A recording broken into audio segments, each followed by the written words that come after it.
السلام عليكم، ازيكم حبايبي؟ عاملين ايه؟ يا رب تكونوا بخير. طبعا الشتاء خلاص، بقينا في الشتاء والبرد داخل، والسقعة بتاعتنا عايزة حاجة تدفينا وحاجة كده تقلبصنا في قلب الشتاء. مفيش احلى من القلبصة.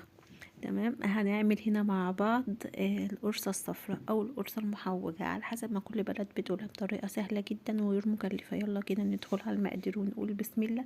معايا طبعا نص كيلو من الدقيق، كوباية من السكر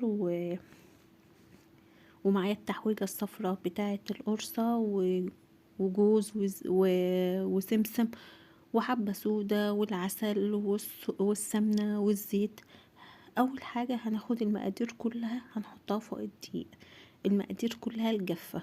طيب، احنا مش هنعمل حاجة تانية، لا احنا مش هنعمل حاجة تانية، احنا هناخد المقادير بس كلها هنحطها فوق الدقيق. كمان معلقة من البيكنج باودر هتدي